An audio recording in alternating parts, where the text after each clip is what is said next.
Lahore high court office نے model Ayan علی کی warrant گرفتاری کے خلاف درخواست پر اعتراض لگاتے ہوئے کہا ہے کہ درخواستگزار ایان علی پاکستان میں موجود نہیں ہے، لہذا ان کی پاکستان میں غیر موجودگی میں درخواست کو سماعت کے لیے مقرر نہیں کیا جا سکتا۔ گزشتہ روز ماڈل ایان علی نے وکیل فتاب باجوہ ایڈووکیٹ کے توسط سے کسٹم عدالت سے اپنے وارنٹ گرفتاری واپس لیے جانے کی درخواست دائر کی تھی، جس میں موقف اختیار کیا گیا تھا کہ وہ اپنے خلاف لگائے گئے الزامات کا سامنا کرنے کے لیے ٹرائل عدالت میں پیش ہونا چاہتی ہیں۔ اس کے لیے انہیں اپنی بے گناہی ثابت کرنے کے لیے کسٹم عدالت میں پیش ہونے کا موقع دیا جائے۔ درخواست گزار کا مزید کہنا تھا کہ آئین کے آرٹیکل 10A کے تحت شفاف ٹرائل ہر شہری کا بنیادی حق ہے، لہذا کسٹم عدالت کی جانب سے جاری وارنٹ گرفتاری واپس لیے جائیں۔ واضح رہے کہ راولپنڈی کی کسٹم عدالت نے کرنسی اسمگلنگ کیس میں مسلسل غیر حاضری پر ڈالر کوئن ایان علی کے ناقابل ضمانت وارنٹ گرفتاری جاری کر رکھے ہیں۔ 14 مارچ 2015 کو بے نظیر انٹرنیشنل ایئرپورٹ سے ایان علی کو اس وقت گرفتار کیا گیا تھا جب وہ 5 لاکھ امریکی ڈالر سے زائد رقم غیر قانونی طریقے سے دبئی لے جا رہی تھی۔ بعد ازاں عدالت نے انہیں ضمانت پر رہا کیا اور بیرون ملک جانے کی اجازت دی، لیکن درجنوں مرتبہ طلبی کے باوجود وہ عدالت میں پیش نہیں ہوئی۔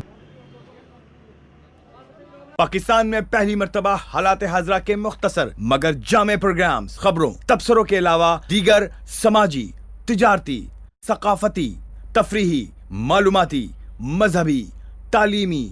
صحت اور بچوں کے پروگرامز صرف TNN TV پر۔